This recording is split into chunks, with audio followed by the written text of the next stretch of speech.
All right. Thanks for tuning into the show today, everyone. We've got a special guest today, Dag from Agorist Acres. Dag, welcome onto the show. Excellent, man. Yeah, thanks for having me. Absolutely. So I first found out about Agorist Acres through the Voluntarist comic by Jack Lloyd. There was an advertisement in there, and I saw Agorist Acres. And I thought, what the heck is this? So why don't you tell us a little bit about Agorist Acres, how it came to be? Sure, man. So the that ad in the comic book there, the great Lily Forrester actually did that graphic for me. So so thanks to her. Oh, Um, nice. yeah, and she actually wrote a lot. If you on the on our website agoristacres.com, under like the seed, like how to grow the different plants, she actually wrote a great portion of that for me as well. Because when I finished building the site, I'm not a computer guy, and I put a lot of time into the site, and I was kind of proud of myself, and I was just done writing stuff by the time I Can't get got any all that stuff more. up there. So I'm like, can I throw you a couple bucks to do this for me? So that was very cool of her. So that's great. But to answer your question, man, I guess it was like 2020, Mhm. and I was doing some podcasting with Agorist Nexus and sort of really getting into the scene, so to speak, and just trying to, be a little bit better and try to add some income streams. And I'm like, I need some sort of e-commerce thing. Like I need to be doing something, like that. And I'm sure you're familiar with Sal the Agorist. He had a Yeah. site. I assume he's still doing it, 3dprintergoburr.com. And basically he was selling 3D printers for that you could buy them with cryptocurrency instead of, with a credit card on Amazon in case you wanted to be a little, discreet about it.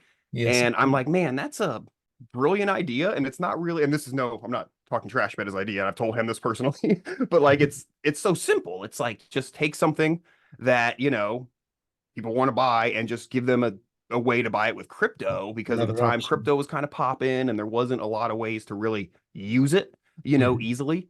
So I'm like, well, what can I sell? And I was sort of going through everything that there pretty much everything somebody in the Liberty community sells. And I'm like, I don't know of a Liberty seed supplier. And I use a lot of seeds. So if I can sort of get a way to fund my seed addiction, um, maybe we can so it just sort of fell into place. And I decided that I wanted to sell seeds and, market to the Liberty community. And I came up with, what I thought was some kind of cool packaging where we put a lot of our seeds come in little glass vials, like in the old like 90s movies where they're selling drugs, it's in little glass vials. I'm like, oh, that's kind of cool, make it seem a little fancy. And Contraband. yeah.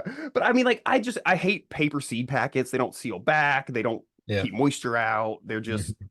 they're just a pain. So we do the glass vials, and then we do little plastic baggies for the other ones because they just make the seeds hold up a lot better, and Mhm. they're just easier to handle and organize and stuff. So yeah, we started doing that. Gosh, I think it was 2020, and I found some seed suppliers and just started with the basics. The tried and trues. Like I love the crazy heirloom tomatoes and stuff, and we have several of them.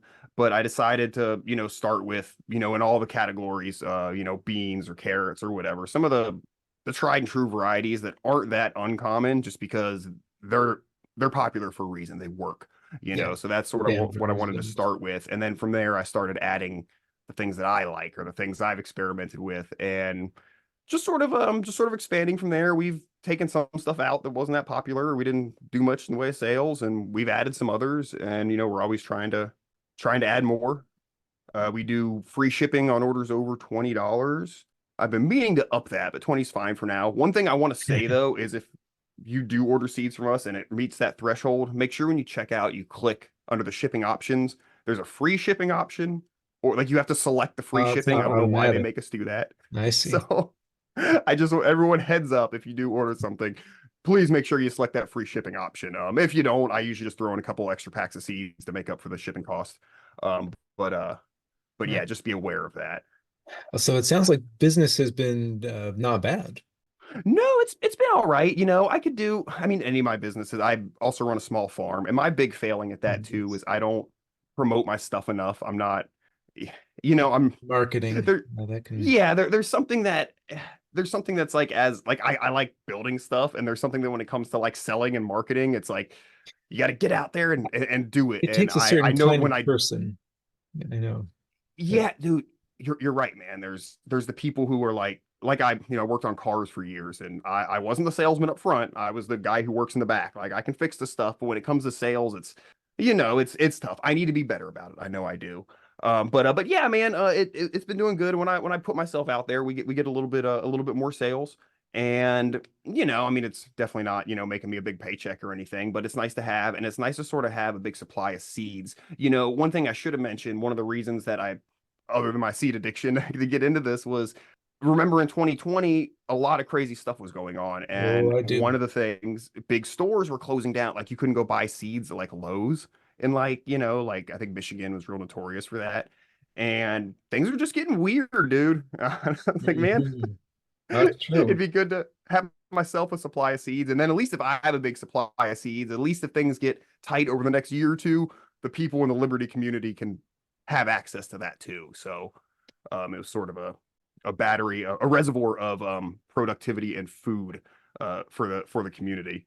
That's true. It's a great idea. That's one of the reasons we started the Rooted in Voluntaryism campaign, which we're partnering on with Agorist Acres this year. I'm very excited about that to try to Yes, that's get awesome. seeds to the folks who need them, especially when they may not have the money. Seeds aren't very expensive, to be sure, but it's more than the money itself. It's kind of the knowing how, the taking that next step to actually go and do it.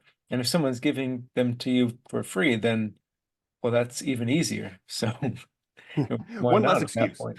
Yeah, exactly, exactly.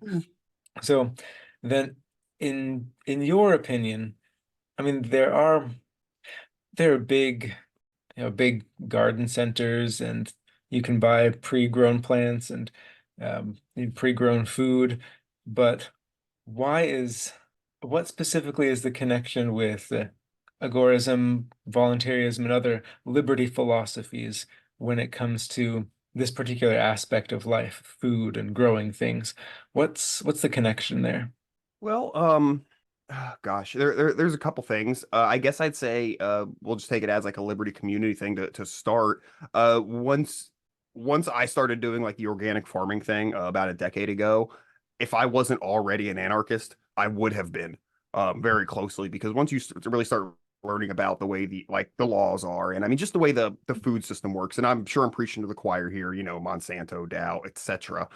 Whether your aspect is health, whether your aspect is environmentalism, whatever it is, like all that's bad. Animal welfare, that's one of the reasons we do chickens Mm, for meat because the industrial animal system is just so awful. I mean, it's hell on earth. yeah. Yeah. So a lot of it is just to be able to separate yourself from that because yeah, it's big business, but obviously it's also a huge government involved in all that as well. So Mhm. it's a sort of a way to make yourself independent and separate yourself from that. It's a way to create things on your own. It's a way to keep from spending fiat currency in the store.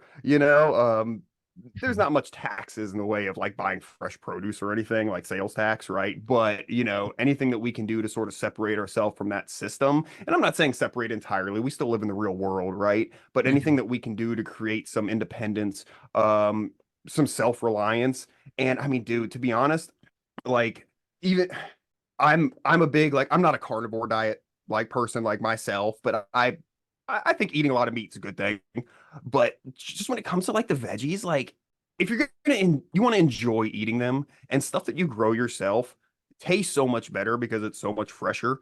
So it's just for the life experience of just having good tasting food, and just being out in the garden working is so peaceful. I mean, it's meditation, I think it's Yeah. just really good mental health for It's anybody who takes part in it. And I think that's really important too.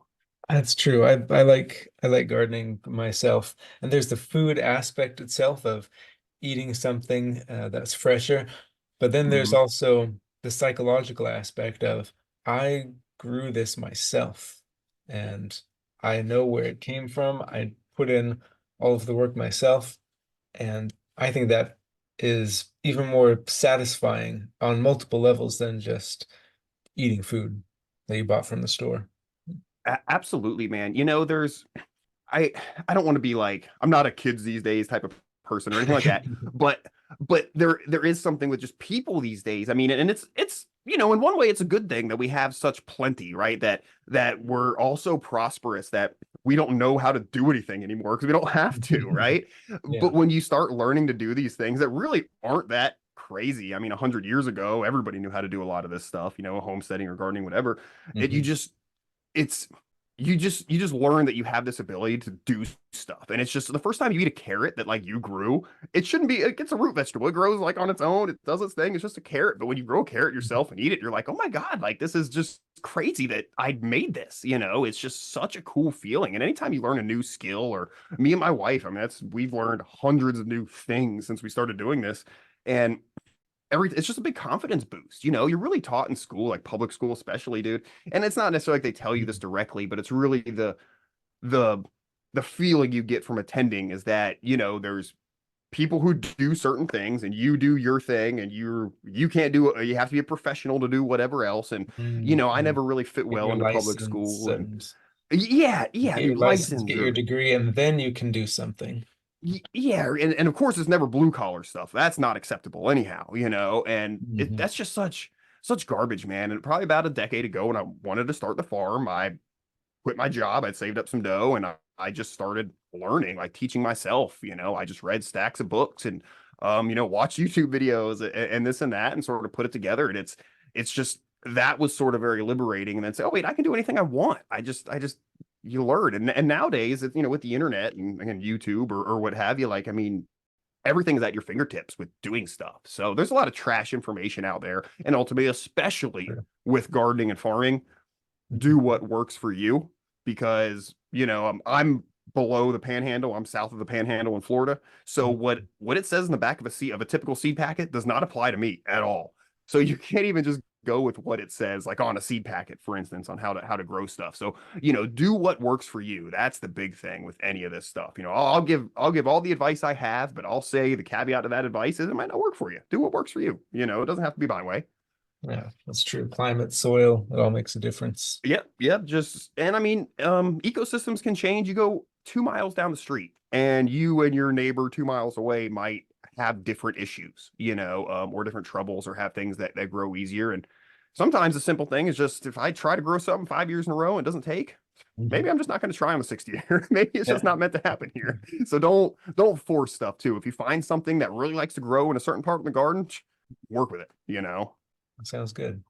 I want to go back to what you were talking about building skills and decreasing dependence on other systems, especially ones that involve the government, which of Mhm. course the food industry is heavily regulated by the government. A lot of interference there, one way or another. And Oh yeah. as I understand it, that is one of the basic principles of agorism or agorism. I I only I only read things most of the time, so I don't know how to pronounce them. Either way is fine. Technically, it's agorism. That's how Conkin said it, Samuel Edward Conkin III, Uh, who wrote the books. But okay, it's either way is acceptable. It's just fine. got It's it. comfortable. But as I understand things, that's one of the primary principles of agorism is building alternate networks outside the mainstream ones that the government has influence on. Am I right in that or? Yeah, exactly. So the term that we like to use is counter economics, Okay.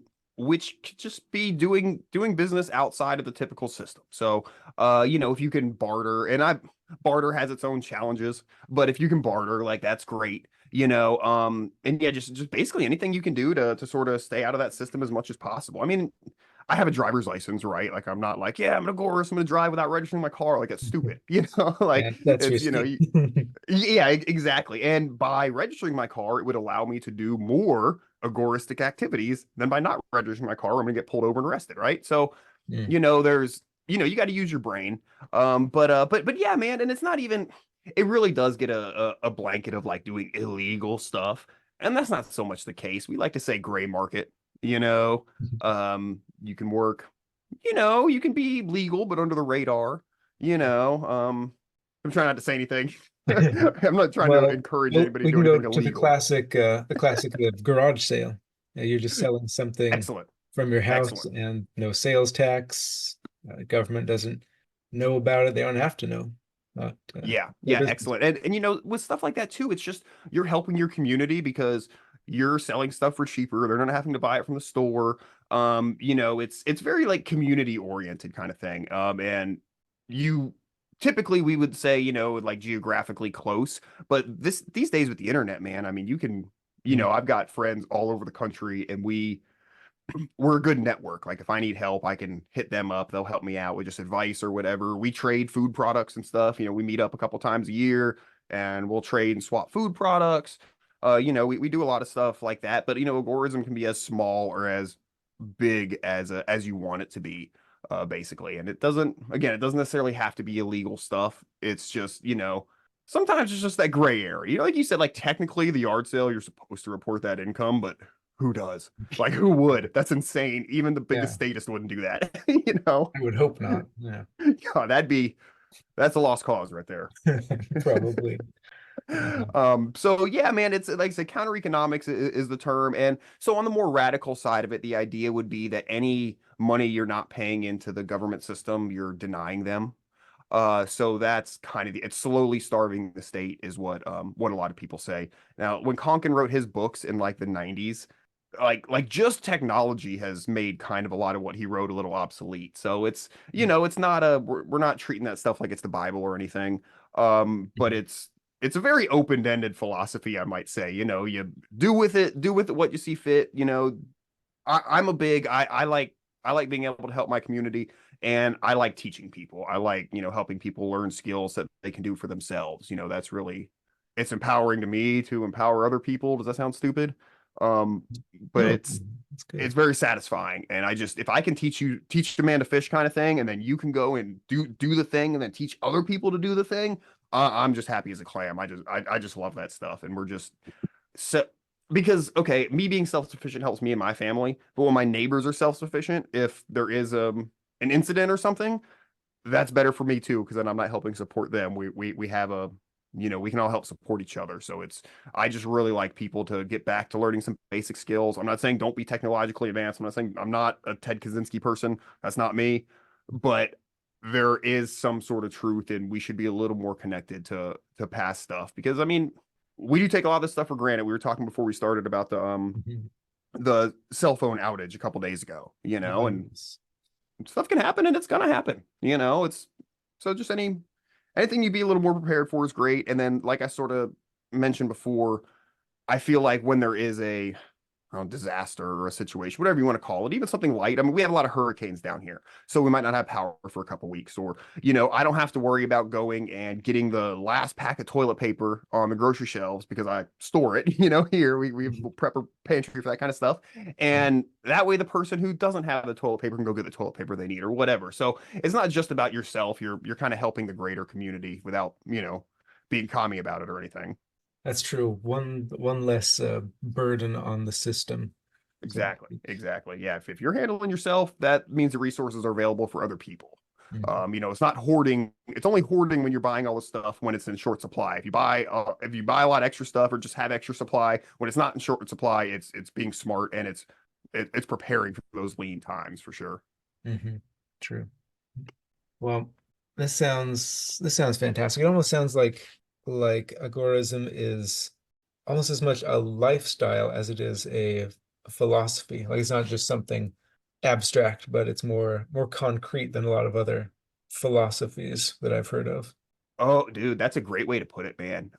It really is. Like I think when I said like it's kind of open ended, you know, kind of fits into that. It's how can you make it work and you make it work for you? And you know, and I've known people. I've got some Agorist friends who are not religious about it, but they're just a little. It's like, dude, tone it down here, you know, Yeah, because we still live in evangelical, the like real world. Yeah, I want to enjoy my life. I don't. I've spent many years being just angry at the government, you oh, know, and that doesn't get you anywhere but like ulcers.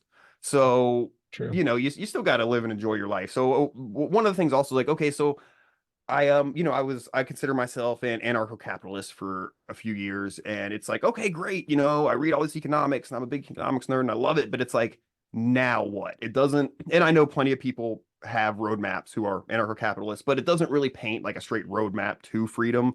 It's sort of like, okay, we've got this great philosophy, but now what? And Mhm. agorism really just brought me into the action side of it. Mhm. It seems like all of the reasons for being angry at the government and what it does are still there, but it takes more of a tactic of we're going to ignore the government whenever we can and go around it and do things outside of it. Yep, do what we want, and if you can be smart about it, you can do what you want for a while.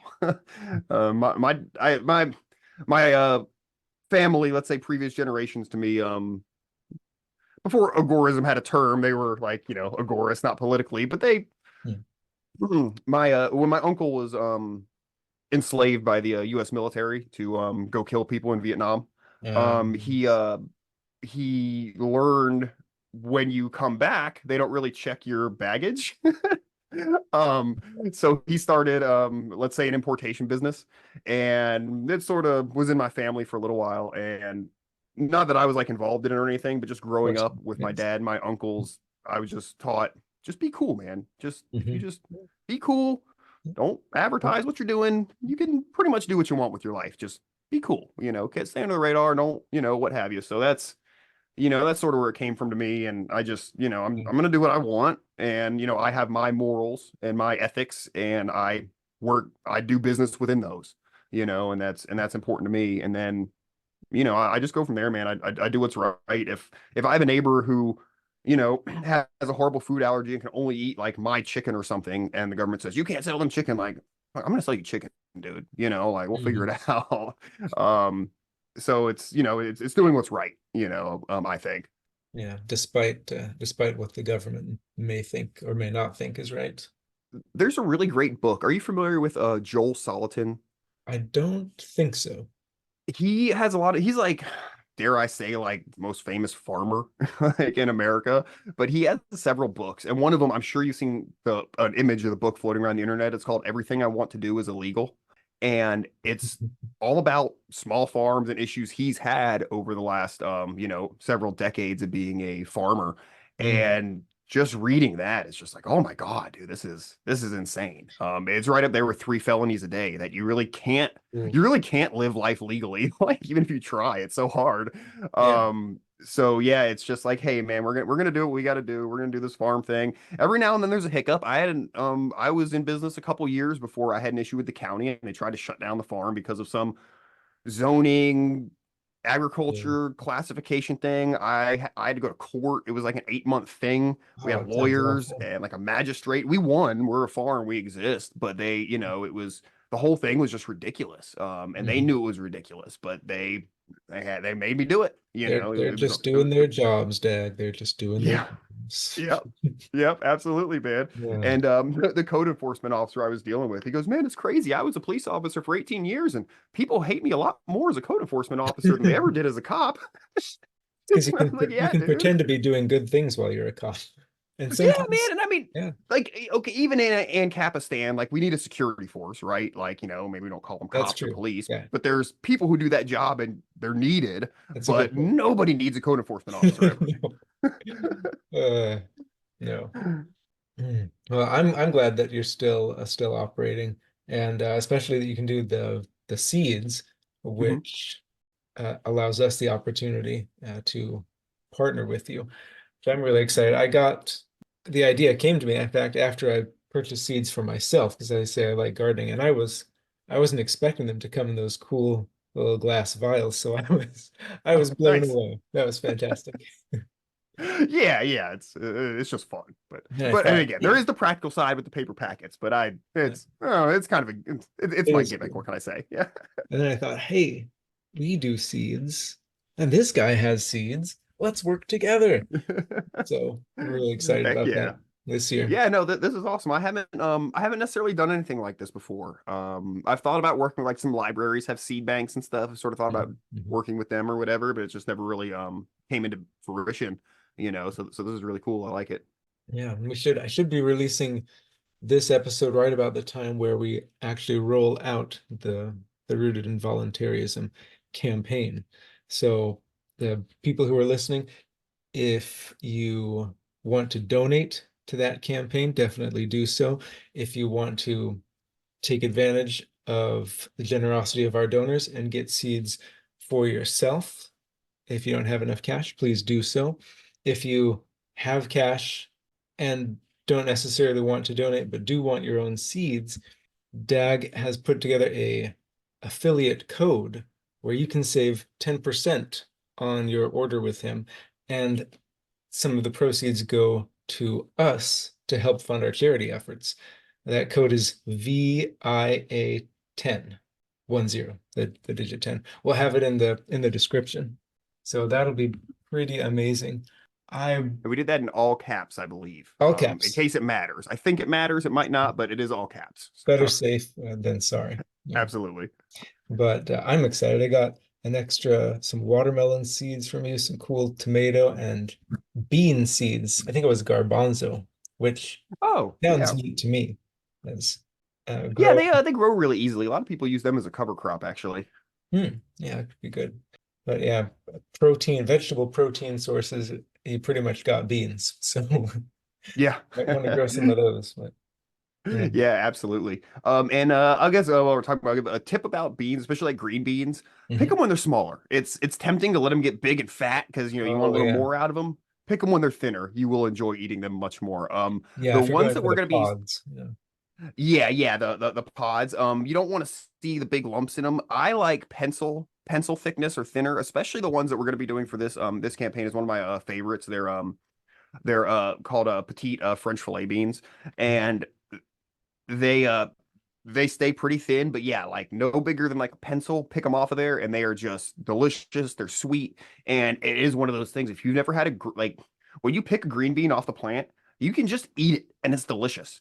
But like when you buy them, and they're not like that in the grocery store. And the reason being, and this is one of the reasons that the fresh vegetables are always better, is the sugars start to convert to starches like the instant you pick the fruit or the item off the plant. Mm, So when it's in the grocery store, like it's a week by the time you get it, it's not sweet anymore. It's starchy.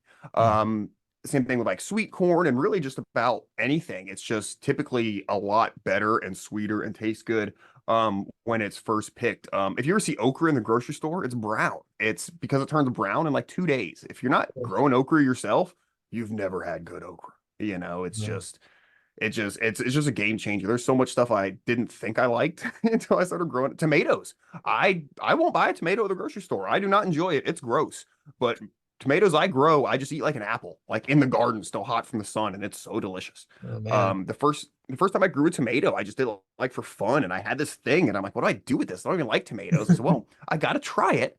And I took a bite and I just stood there and just ate the whole thing, going, "What is this? This is why have I been missing out on this my whole life? It's just a totally different animal or Uh, vegetable." maybe I'll try that this year. Last year, I'm not a big fan of raw tomatoes, maybe because of the reason you said. But last Mhm. year we took most of our crop and cooked it down into sauce. So we made Very this, nice. oh, it's awesome tomato sauce. It was great. Yeah, yeah, very nice. And that's oh man, being able to make all the other products off of them is great. And then if you get a bumper crop and you learn how to do some canning and you can preserve it, oh man, Mhm. you're really knocking it out of the park at that point. And you can do salsas, tomato sauce, all that Mhm. can be canned. Mhm. All right. Well, Dad, let's wrap this up. Do you have any final thoughts, last pitches for the Agorist Acres or anything else you've got going on? No, man. I mean, that's pretty much all I have going on these days. I've been pretty tied up with my more local business with the farm. If anybody is in the Central Florida area and wants delicious pasture raised chicken, feel free to holler at me. I'm around where Radiant Farms is my farm. So if Radiant like I said, if Farms. anybody's yeah, if That's anybody just happens to be in this area, feel free to holler. But no, man. Otherwise, yeah, hit me up if you have any special requests on seeds or any questions. I do the best I can. Remember if you do $20 or more free shipping, just select free shipping. And then I usually do a pretty good job of getting the seeds out the following business day. If you place your order before 6 p.m. Eastern, that's kind of my rule. But yeah, I try to get them out quickly to you so you can get started depending on where you're at. We're getting into planting season, so I'm afraid to Exactly. get them out there. And you'd mentioned before about like buying starts and everything, and that's totally an acceptable thing to do. But it's not some, especially while you're learning, but it's not something you want to do forever because they're expensive. Eventually, you want to learn to start seeds, and then really, eventually, if you can, making some of your own seeds can be really beneficial because once you do that for a couple generations, the plants kind of, evolve to Just to your the specific climate environment. and nice. Yeah, I'm gonna start producing some of my own seed for sale.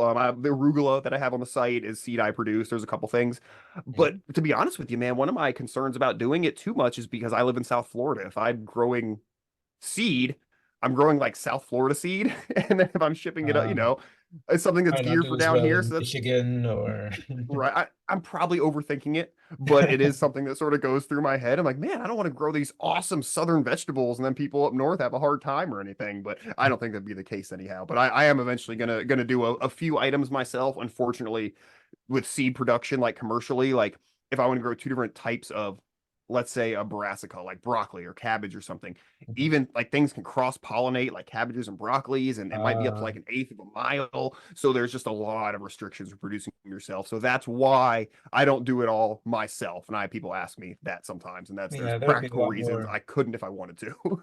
Yeah, there'd be a lot more to keep out all of the bugs and potential pollinators from just these plants.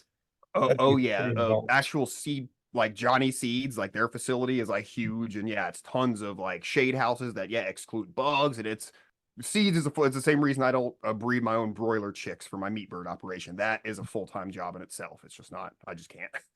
Mm. So, but no, man. Yeah, no, I think that's it, dude. It's the site's pretty basic, pretty easy. I don't know, man. It's seeds, not too much to it, not too much to pitch. All right, well, They're it sounds good to they're me. out there. I just appreciate if you get them for me if you're gonna get them somewhere. That's all I can say. Absolutely. So everyone listening, check them out. Check out all their varieties over at Agorist Acres. Use that code VIA10 for 10% off. And Dag, thank you so much for talking with us about agorism and Agorist Acres. Absolutely. Anytime if you ever want to do any preppering or farmer type episodes, man, feel free to holler. I'm always around. Always down for this. Sounds fun to me. Thanks. Excellent. Thank you very much, man. Thank you so much for watching this video. If you like what we do here, please like, share, subscribe, comment, and go over to our website where you can offer donations, request help, help us help people who are in need voluntarily. And we'll see you next time.